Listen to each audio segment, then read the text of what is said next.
Rich man abandons his 4-year-old daughter to a pack of wolves, but this horse saw it and does something. Comment what you think will happen. Your opinion is very important.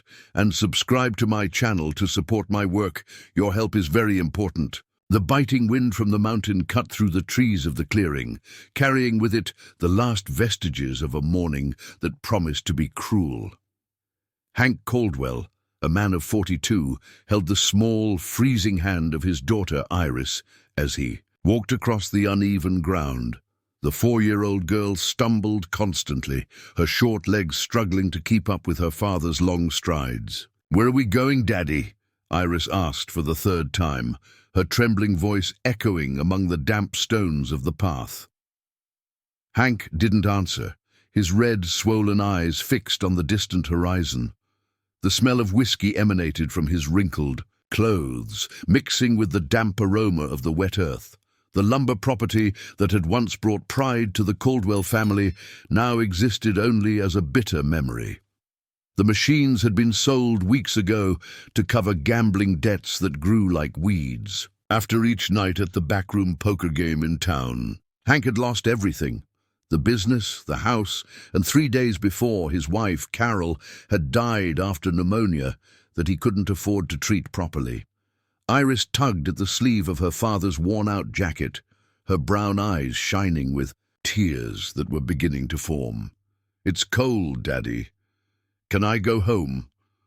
The word home sounded strange even to herself. In recent months, home had become an abstract concept, a place where nightly arguments replaced lullabies. Hank stopped abruptly as they reached the center of the clearing. Tall trees formed a natural circle around them, creating a kind of isolated arena where only the sound of the wind broke the heavy silence. He let go of his daughter's hand and stepped back a few paces, avoiding looking directly at her. "You're going to stay here for a while," he mumbled, his hoarse voice carrying a weight that the girl couldn't understand. "Daddy needs to take care of some important things." Iris frowned, trying to process the confusing words. "But I want to come with you. I promise I'll be good." She stretched out her little arms towards her father, expecting the hug that always calmed her when she was scared. Hank closed his eyes tightly, as if trying to block out the image of his daughter. In recent days, every time he looked at Iris, he saw Carol's face reflected in her delicate features.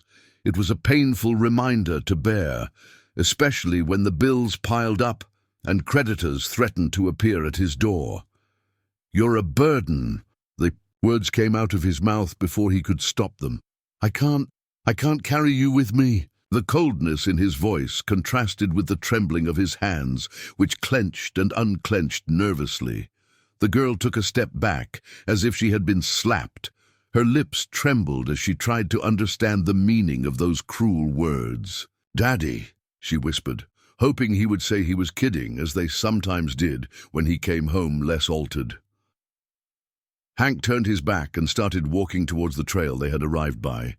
Each step sounded like a hammer hitting his conscience. But the desperate need to escape his responsibilities spoke louder than any remaining paternal instinct. "Daddy!" Iris's scream echoed through the clearing with an intensity that made the birds fly from the treetops. She ran after him, her bare feet slipping on the wet stones. "Don't leave me here, please."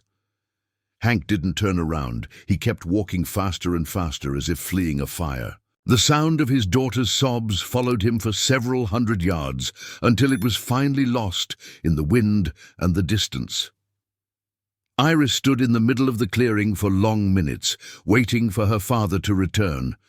Her tears flowed freely as she called for him repeatedly, her voice getting weaker and weaker.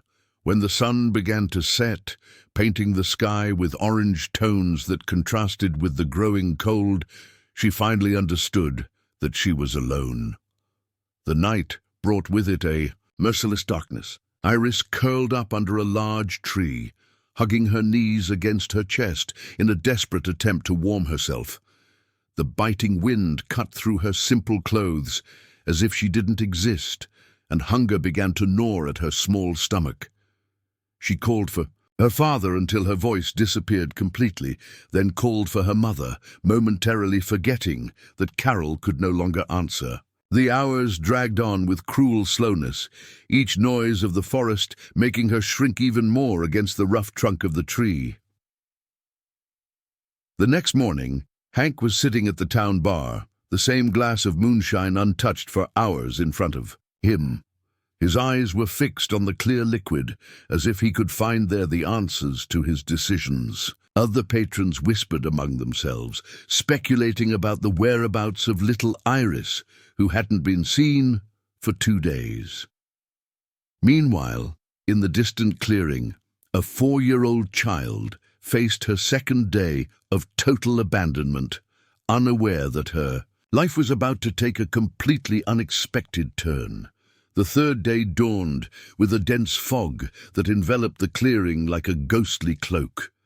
Iris woke up trembling violently, her lips purple with cold and her eyes swollen from crying so much. The fever had arrived during the night, making her delirious and calling for her parents in dreams that mingled with the cruel reality of her situation. She tried to get up, but her weak legs couldn't support her weight. The malnutrition of recent months, combined with 3 days without adequate food, had exhausted her energy reserves. Iris fell to her knees on the damp earth, her scratched little hands trying to find some leaf or fruit that could relieve the hunger that gnawed at her stomach. It was then that she heard the sound of hooves approaching.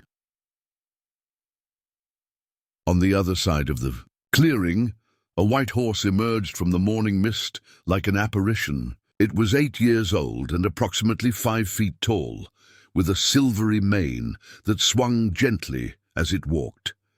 Its dark eyes demonstrated an unusual intelligence, and there was something in its bearing that conveyed serenity, even in the midst of that desolate situation. The animal had escaped from the Willow Creek Ranch 3 months ago after witnessing the loss of its own foal during a complicated birth. Since then, it had roamed freely through the Appalachian Mountains, developing protective instincts that seemed to seek a way to fill the void left by the tragedy it had experienced. When the horse spotted the small figure huddled under the tree, something inside it awoke. It approached slowly, its steps careful not to scare the child. Iris raised her head with difficulty, her feverish eyes trying to focus on the approaching figure. "Horsey," she murmured with a hoarse voice extending a trembling little hand. The animal lowered its large head and gently touched the girl's cold palm with its warm muzzle. This simple contact was like a spark of hope in the midst of absolute despair. The horse sniffed the child, immediately perceiving her deplorable condition. The experience of having cared for its own foal had awakened in it paternal instincts that were now directed towards that small, defenseless creature. It began to walk in circles around Iris, as if it were assessing the situation and deciding what would be the best way to help her. When the cold breeze of the late morning intensified, the horse made a decision. It lay down carefully next to the girl, positioning its large body between her and the biting wind. The warmth that emanated from its fur functioned like a natural blanket, and for the first time in 3 days, Iris felt some relief from the cold that penetrated to her bones. "Thank you," she whispered, nestling against the animal's warm flank. The horse remained still, only occasionally moving its ears to capture any sound that might indicate danger. Its eyes remained alert, assuming the role of guardian that its generous nature had awakened. During the following hours, the horse watched Iris fight against the fever that rose and fell like waves of the sea. She was delirious, calling for her mother and begging her father to come back for her. In her moments of lucidity, she clung to the animal's mane as if it were a lifeline in the middle of a shipwreck.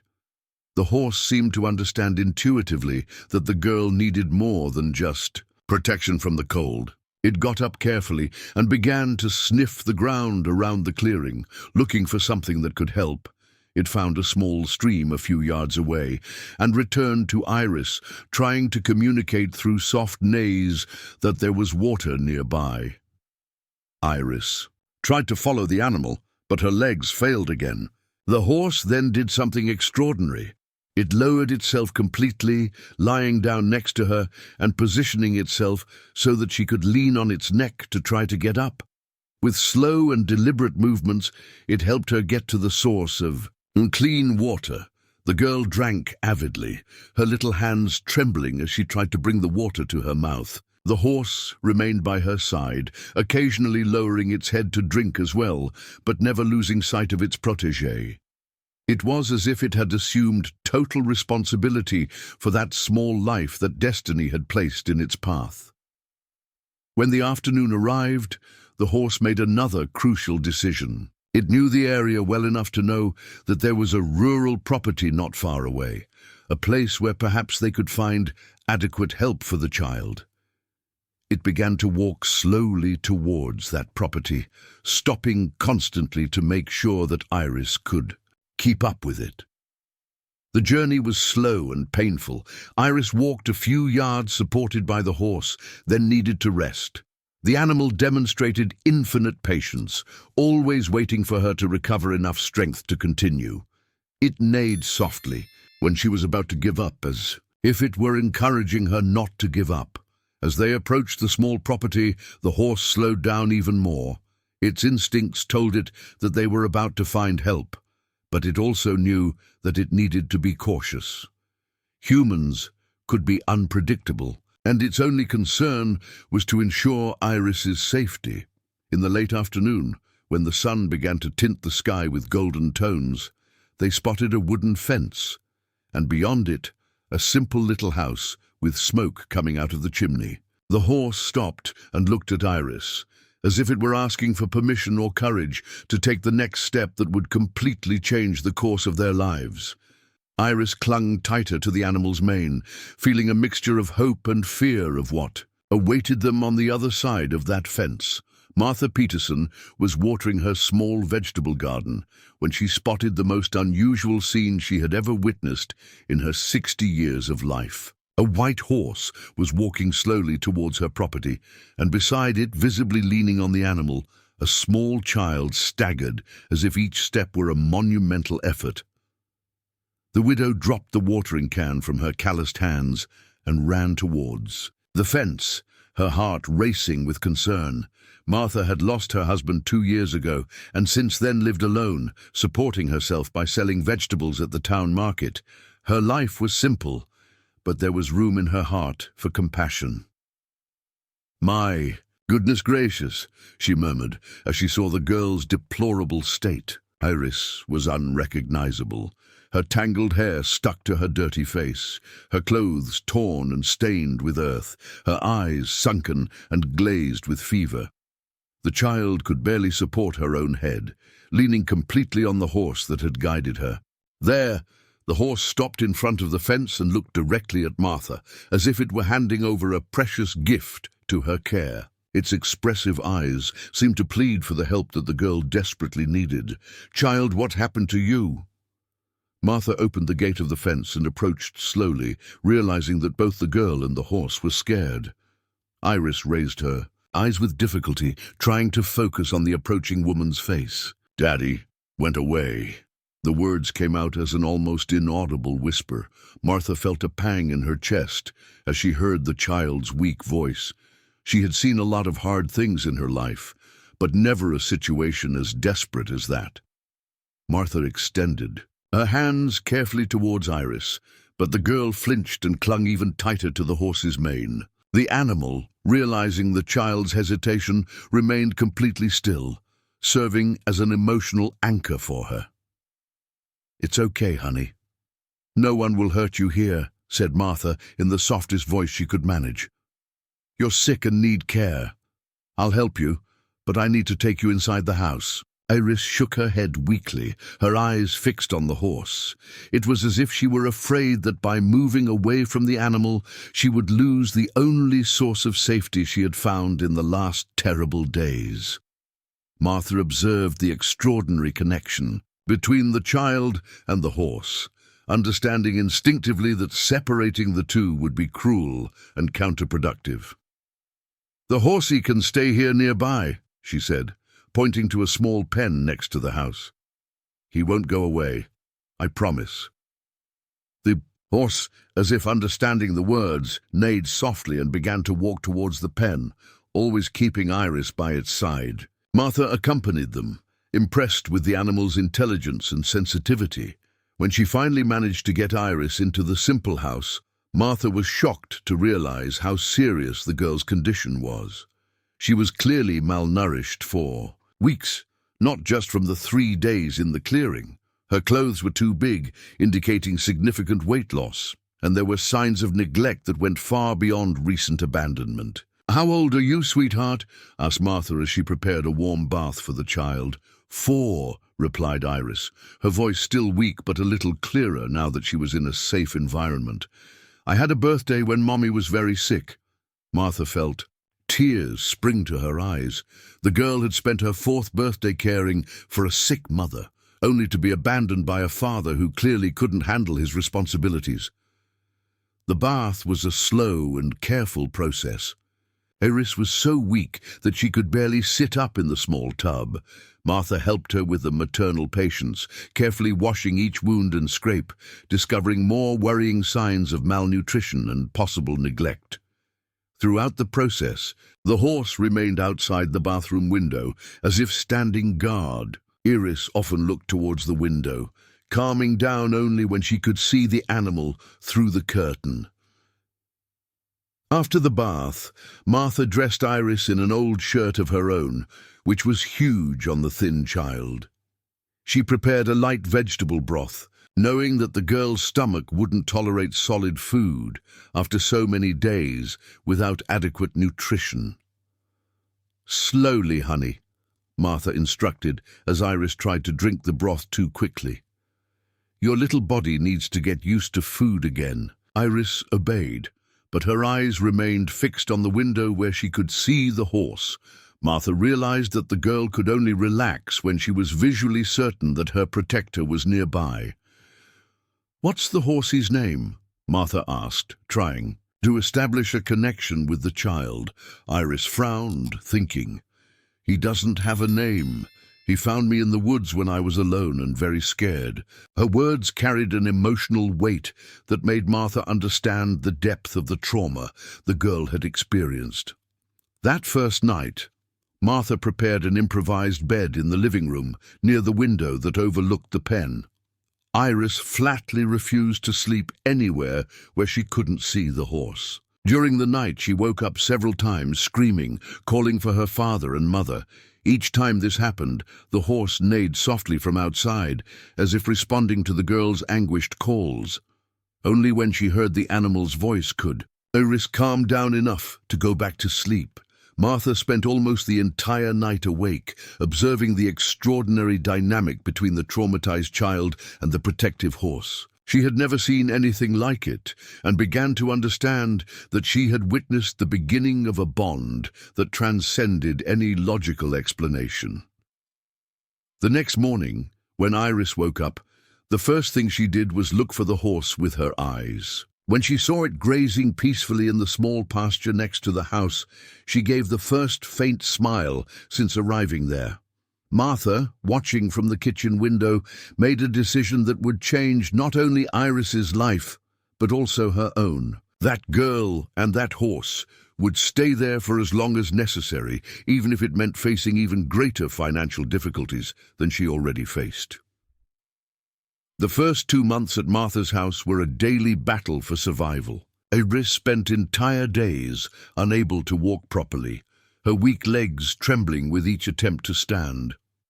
The severe malnutrition had affected her motor development in an alarming way, and she often collapsed to the ground, crying with frustration and pain.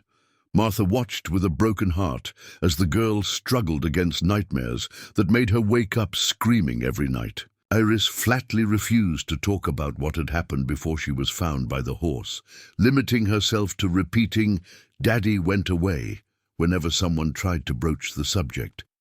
The horse, which Martha had started calling Whitey for lack of a better name, had developed a strict routine of caring for Iris. Every morning he positioned himself near the kitchen window during the girl's breakfast, as if he knew that his presence was essential for her to be able to eat. "She won't eat anything if she can't see the horse," Martha commented worriedly to Betty Sue, her closest neighbor, who had offered to help with the child's care. "It's like he's the only thing in the world that makes her feel safe."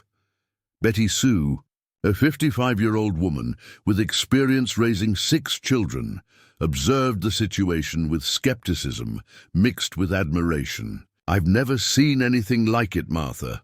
That animal seems to understand that the girl needs him to live."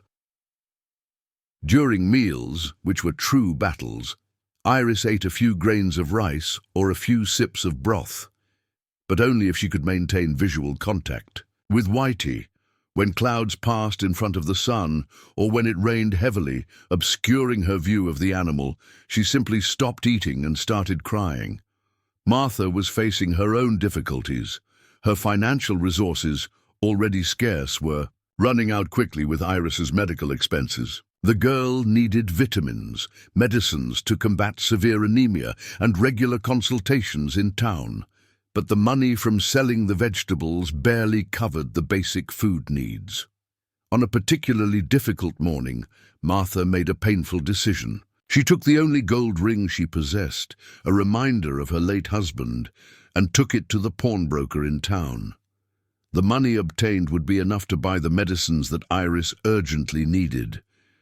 "Forgive me, George," she murmured, kissing the ring before handing it to the merchant. "But this child needs to live more than I need memories." Meanwhile, at the property, Iris was having one of her worst days. The fever had returned during the night, and she was delirious, calling for her mother and begging her father not to leave her alone again. Whitey, realizing the girl's anguish, had approached as close as possible to the house, resting his head on the window of the room where she was lying. Betty Sue, who was taking care of Iris in Martha's absence, was impressed to see how the animal reacted to the child's suffering. "It's like he feels her pain," she murmured to herself, watching Whitey remain motionless for hours in the same position. When Iris woke up from the feverish delirium in the late afternoon, the first thing she saw was the horse's muzzle, practically inside the room. She extended her weak little hand and touched the animal's warm nose, whispering, "Thank you for not going away like Daddy." Martha returned from town with medicines and worrying news. The doctor who had examined Iris had informed her that she would need specialized psychological counseling to deal with the trauma of abandonment, something that would cost more money than Martha could ever gather. "We'll do the best we can with what we have," she said to herself, watching Iris try to take a few steps supported by the fence of the pen, always with Whitey walking slowly by her side. It was during the 3rd week of the 2nd month that something extraordinary happened. Iris was sitting on the ground, playing with some twigs, when Whitey approached and gently took a twig with his mouth, placing it near her. The girl looked at the animal with curiosity, and for the first time since her arrival, gave something that approached a laugh. "You want to play with me?"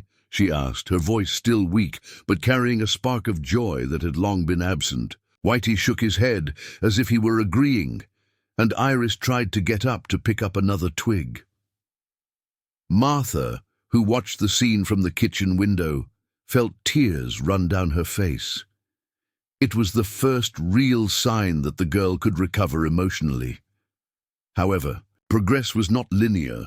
Iris still had terrible days when she refused to get out of bed and cried for hours on end. In those moments, Whitey was especially restless, walking back and forth in the pen and neighing softly, as if he were trying to get the girl's attention. One day, during one of these episodes of deep sadness, something unexpected happened. Iris was lying on the floor of the living room, refusing to eat or move, when she heard Whitey neigh in a way that was different from usual. She looked out the window and saw the horse lying on the floor of the pen in the same position that she was. Inside the house. "Is he sad, like me?" Iris asked Martha, her voice full of genuine concern for the animal. "I think he gets sad when you get sad," Martha replied carefully. "You two take care of each other." Iris was silent for a few minutes, processing this information. Then slowly she got up and walked to the window, placing her hand on the glass. Whitey, as if he had felt her presence, raised his head and looked directly at her. "I don't want you to be sad because of me," whispered Iris, and at that moment, something fundamentally changed in her recovery. She had found a reason to fight against her own pain, to protect the animal that had saved her life. However, as the 3rd month was coming to an end, an unexpected event shook the fragile peace they had managed to build. Martha was working in the vegetable garden when she saw a man approaching the property, a man she immediately recognized from the descriptions she had heard in town. It was Hank Caldwell, and he didn't seem to have come in peace. Hank Caldwell walked towards Martha's property with hesitant but determined steps. 3 months had passed since he had abandoned Iris in the clearing, 3 months in which he had tried to rebuild his life without the burden of a small daughter. However, his attempts to sell the properties that had belonged to his deceased wife ran into an unexpected legal obstacle. The family lawyer had informed him that some deeds were in Iris's name as an advance inheritance that Carol had provided before she died. Without the girl's presence, he wouldn't be able to finalize the sales he needed to pay off his most urgent gambling debts. Martha saw him approaching and instinctively placed herself between the gate and the house, where Iris was playing quietly on the living room floor. Her 60 years of life experience told her immediately that that man did not bring good intentions.